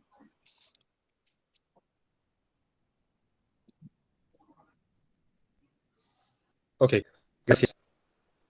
Juan Carlos, yo nunca había leído sobre este tema, leí tu artículo que HD hizo favor de enviarme, me parece una genialidad, te agradezco mucho por compartir con nosotros. En este caso, me gustaría referirme un poquito más hacia las masculinidades. Esta parte de la anarquía relacional, ¿cómo lo vamos a ver reflejado en un cambio dentro de las masculinidades actuales? ¿Qué es lo que podríamos aportar o cómo nos podría aportar para generar un cambio que fuera visible, por ejemplo, en los que estamos dentro de círculos de hombres o que tienen alguna relación de algún tipo, para poder llevarlas a cabo, hacerlas una integración? Se ha cortado. Ah, se cayó, sí, se salió. Sí, se ha cortado. Esperamos un poquito, igual vuelve. Sí. Comenta Patricia, porque mis hijos van a aparecer antes que los hijos de otras personas, no sé si era aparecer. Y Guadalupe, hay una relación positiva entre la anarquía relacional y la autonomía normativa. Contesto. Bueno, Sí, esto último antes de que si se sí, incorporara. lo de aparecer antes que los hijos de otras personas, no entiendo. ¿Qué quiere decir? Vale, pues. Bueno. Dijo Eve de Bonafini, ¿por qué mis hijos van a aparecer antes que los hijos de otras personas? O sea que en ese trabajo de maternidad social, habían socializado la maternidad. Claro. Y se daban cuenta de que a todos les pegaban igual y todos desaparecían por igual o aparecían por igual. Claro. Sí, es muy... Hay mucha emoción en esa... claro, lógicamente, en aquel proceso histórico terrible. Claro. Y luego la verdad es que la autonomía normativa... sí, sería muy parecido. La autonomía normativa, yo la llamo autogestión, por distinguirla más de la normatividad, ¿no? Pero bueno, sí, sería equivalente a generar una normatividad, digamos, autónoma, ¿no? Supongo, no he leído mucho sobre ese concepto de autonomía normativa, pero por la morfología de la construcción me parece que sería equivalente, sí. Vale. Y respecto a, no sé si... Sí, que como no se está y se está grabando la sesión, si quieres Claro, le respondo. por eso. Sí. Eso pensaba. Sí, me han preguntado muchas veces, en muchas presentaciones, en muchas charlas, sobre si sería más o menos lo mismo, no exactamente, ahora lo comento, si realmente la anarquía relacional podría ayudar al feminismo, o podría ser un elemento de ayuda o de aporte al feminismo. Y yo siempre he contestado que no, que el feminismo va antes. O sea, que el feminismo es prioritario. El feminismo y el antirracismo y el colonialismo y todas las luchas por las opresiones directas, yo creo que van antes. Y la anarquía relacional lo que puede hacer es no ayudar, sino constituir o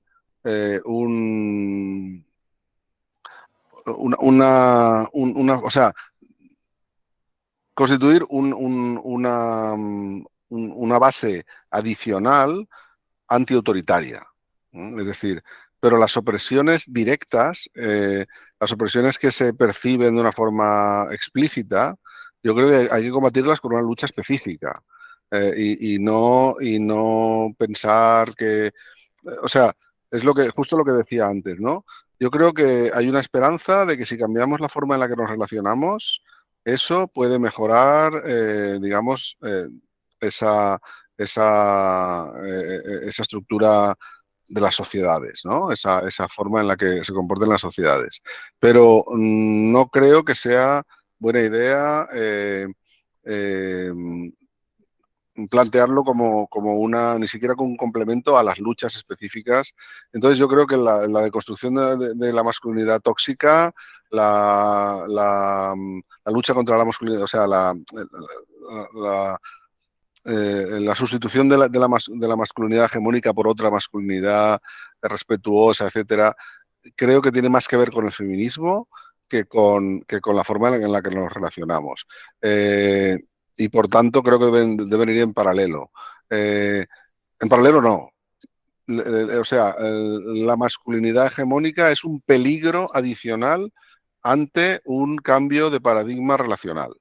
Es decir, que primero hay que acabar con ese modelo de masculinidad tóxica, porque si no, si quitas la estructura de las relaciones antes de acabar con esta... O sea, por ejemplo, por decirlo más claro, nosotros en nuestros encuentros, convivencias, eventos que hacemos en la asociación en la que yo estoy, se llama Asociación para las Relaciones Afectivas Éticas No Normativas en Valencia, y en nuestro territorio, en el territorio donde yo vivo, establecemos una serie de límites, o sea, de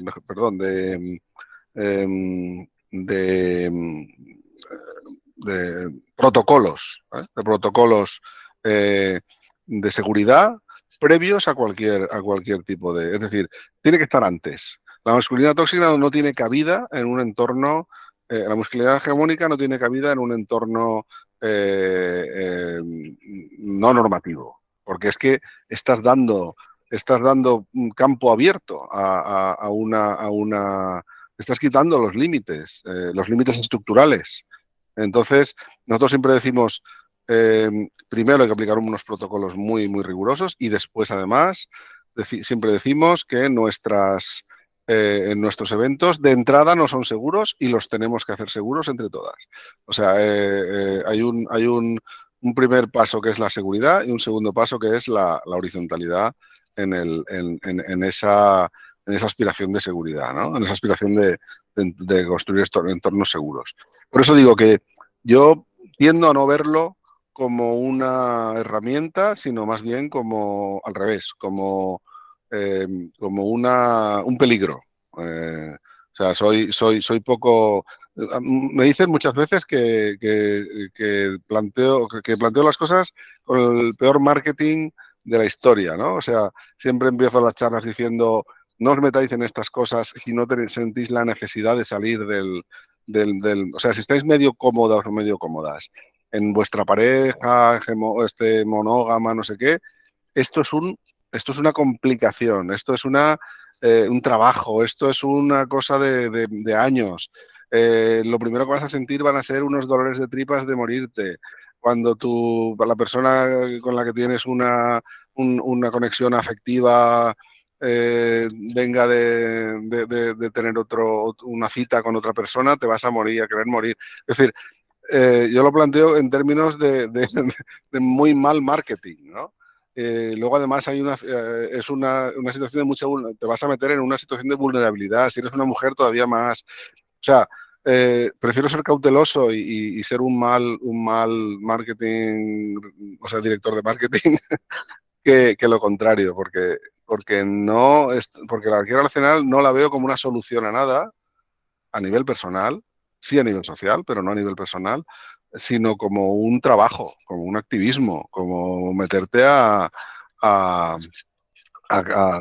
un sindicato, o sea, además gratis.